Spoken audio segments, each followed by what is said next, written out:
গল্পটা আমার ছোটবেলার। আমি তখন পড়তাম গ্রাম থেকে একটু দূরে একটা মাদ্রাসায়। আমার সাথে পড়তো আমার গ্রামের এক বন্ধু। শুক্রবার এবং শনিবার এই 2 দিন মাদ্রাসায় ছুটি থাকতো। আমি আর আমার বন্ধু রহিম তখন বাড়িতে চলে আসতাম। এক ছুটিতে বাড়িতে আসার পথে দেখলাম গ্রামে যাওয়ার পথে বিলটায় অনেক মাছ লাফালাফি করছে। আমি আর আমার বন্ধু সেই দৃশ্য দেখে খুশি মনে বাড়ির পথে হাঁটলাম আর ঠিক করলাম রাতে আসবো মাছ ধরতে। রাত প্রায় মধ্যরাত। আমি শুনলাম আমার বন্ধু আমাকে ডাকছে, কই রে রহিম, মাছ ধরবি না?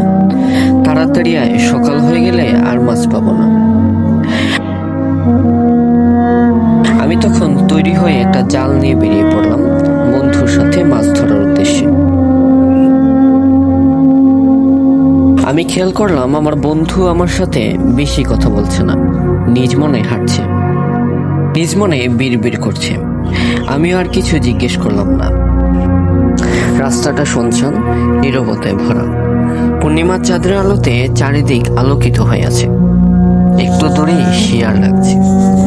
রাস্তার পাশে থাকা বটগাছে ডাকছে একটা পেঁচা। বিলে পৌঁছানোর পর দেখলাম রাতের চাঁদের আলোতে বিলটা চকচক করছে। দুজনেই নেমে পড়লাম বিলে জাল নিয়ে। ওর হাতে দিলাম একটা মাছের থলি, যে থলিতে মাছগুলো রাখবে। প্রথমবার জাল ফেলার পর অনেকগুলো মাছ উঠল। সবগুলো মাছ বন্ধু থলিতে রাখলো। দ্বিতীয়বার আবার জাল ফেললাম, আগের চেয়ে আরো অনেক বেশি মাছ উঠল। আমি ভাবলাম থলিটা বোধ হয় পূর্ণ হয়ে গেছে, আর মাছ ধরতে হবে না। কিন্তু যখন বন্ধুর হাতে থাকা থলিতে মাছ দিতে গেলাম তখন দেখলাম সেখানে একটা কি 2টা মাছ পড়ে আছে। আমি ভাবলাম হয়তো আমার মনের ভুল। আগের মাছগুলো থলিতে দিয়ে আবার জাল ফেললাম। যখন জাল ফেললাম পেছন থেকে মাছ খাওয়ার আওয়াজ শুনলাম। আরেকটু খেয়াল করে শুনলাম সত্যি আমার পেছনে কেউ খুব ক্ষুধা নিয়ে মাছ খাচ্ছে পৈশাচিক ভাবে। আর সেই রক্তে লাল হয়ে যাচ্ছে বিলের জলটা। আমার আর বোঝার বাকি থাকলো না কি ঘটছে। তবে আমি সেই পিশাচকে বুঝতে দিলাম না কিছুই। বললাম আমার একটু বিশ্রাম নিতে হবে, তুই মাছ ধর। পাড়ে উঠে আমি সোজা বাড়ির পথে দৌড়ালাম।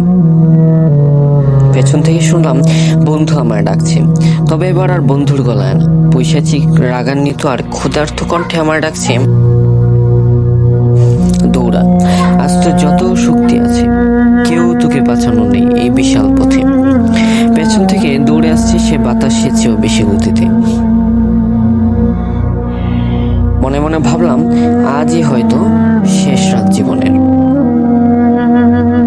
হঠাৎ শুনলাম আজান দিচ্ছে। আমিও নিজেকে আর সামলাতে না পেরে মুখ থুবড়ে পড়লাম মাটিতে। তারপর আর কিছু মনে নেই। উঠে নিজেকে আবিষ্কার করলাম আমার বিছানায়।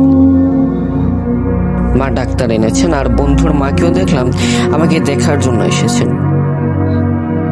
ওনার মুখে শুনলাম করিম নাকি কাল রাতে জ্বরে আক্রান্ত হয়ে আর উঠতে পারেনি বিছানা থেকে। তাহলে কাল রাতে কে ছিল আমার সাথে?